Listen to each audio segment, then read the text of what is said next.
Muchas gracias a ti.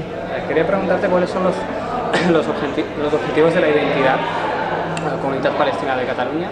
Vale, la Comunidad Palestina somos una asociación de palestinos que vivimos en la diáspora. Entonces, básicamente nuestros objetivos es mostrar a la gente de qué es Palestina, qué es lo que está pasando en Palestina, y para que la gente también, o sea, que no sea Palestina olvidada, que nosotros seguimos viviendo, seguimos con esta entidad palestina y queremos seguir queremos volver a nuestra tierra. Y es básicamente, o sea, dar a conocer a la gente la situación en Palestina y que somos los palestinos.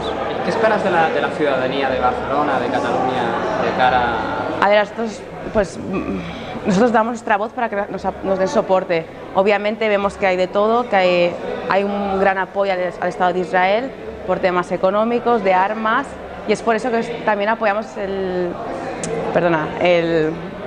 llamamiento al BDS, que es una manera también de luchar contra la ocupación. ¿Y qué opina la entidad o qué postura tiene respecto al traslado de la embajada americana en Jerusalén? Bueno, es una vergüenza. No, verá, es lo que hace Europa.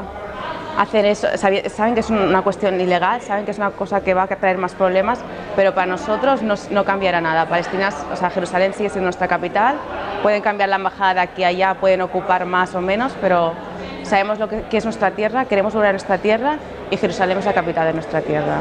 Y si haces un llamamiento para la manifestación de... Ah, vale, ¿mañana? ¿Mañana sábado? Sí, mañana sábado. Vale, mañana sábado a las 6 hay una manifestación por Palestina, bueno, por la situación, por la Nakba, por los 70 años de ocupación, y esperemos que estéis allá para apoyar a la causa palestina, por una Palestina libre.